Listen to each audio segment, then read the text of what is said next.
Hi, everybody. My name is Simone. I'm a PhD historian and archaeologist from Rome. And today we're going to talk about Michelangelo.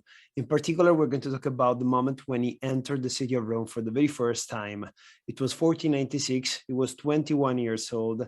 And that was a crazy start for an artist in the Eternal City. Follow us.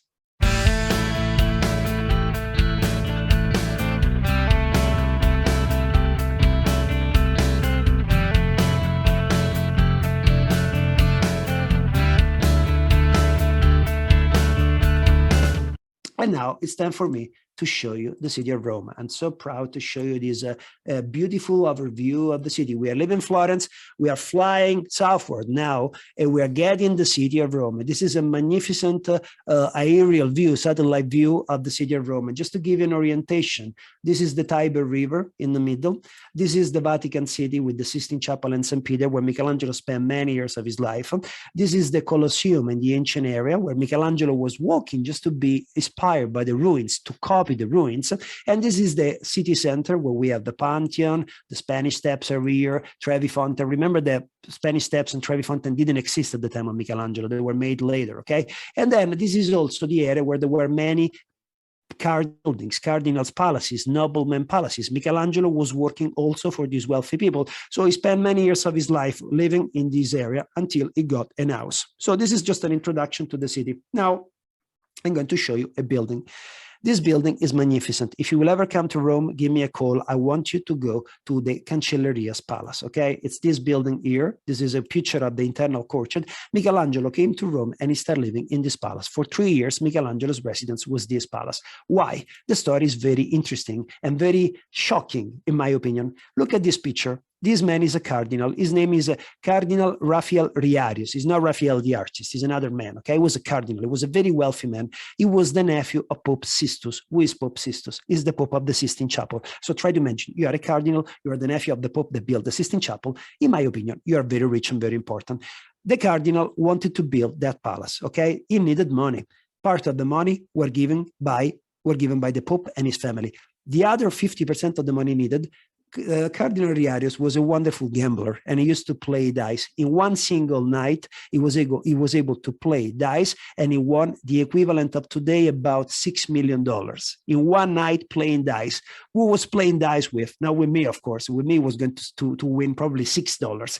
$6 million because he was playing dice with the richest cardinals of Rome. These men were crazy. They were able to lose a fortune in one single night. With this money, he built that palace. He built that palace and he started spending a lot of money to decorate the palace with the most beautiful statues that came out from the underground. Remember, if you come to Rome, wherever you dig a hole in the ground, you find an ancient temple, an ancient house, an ancient statue. The archaeologists are finding the statues, and they were selling the statues to the cardinals, to the popes. If you came to Rome, you probably saw the Vatican collection. This is a collection of statues in the Vatican Museum. Some of these statues came from the private collection of Cardinal Riarius, and then later they were given to the Vatican. So Cardinal Riarius was spending a lot of money to have ancient statues coming from the underground.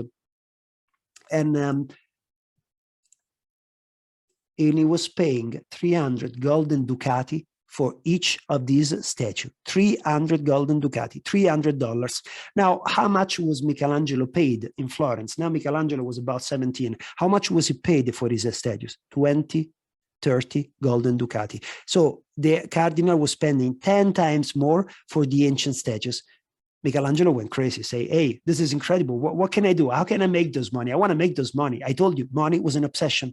He met a very, very strange character, protagonist of the story. His name was Baldassare del Milanese. He was an art seller. He was an intermediary. He was a thief in practice. What did he do? He told Michelangelo, why don't you make a fake ancient statue? That's what Michelangelo did. He took a piece of Carrara's marble and he made a sleeping Cupid that was identical to an ancient piece of art.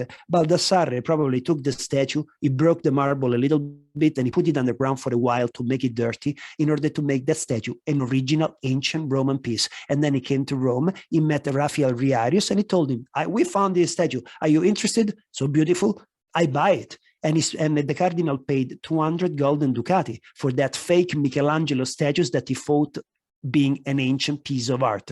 The problem is that when Baldassarre went back to Florence, he gave to Michelangelo only 30 ducati. Michelangelo went crazy. You got 200, you give me only 30. I made the statue. So Michelangelo started telling the story to everybody, okay? We don't know exactly what happened. We just know that the cardinal was informed that that statue was a fake. Baldassarre was probably arrested. Michelangelo was called to Rome. Imagine Michelangelo entering the palace. Imagine Michelangelo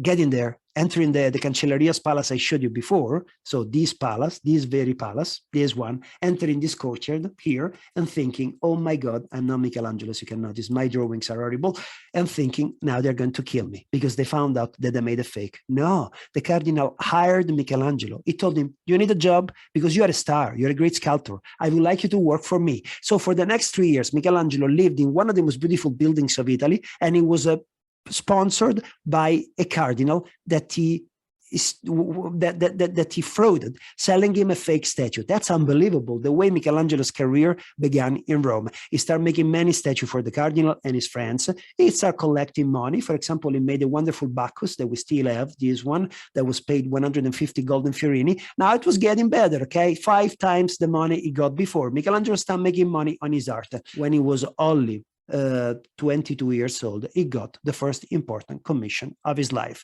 the Pietà, that changed his life forever.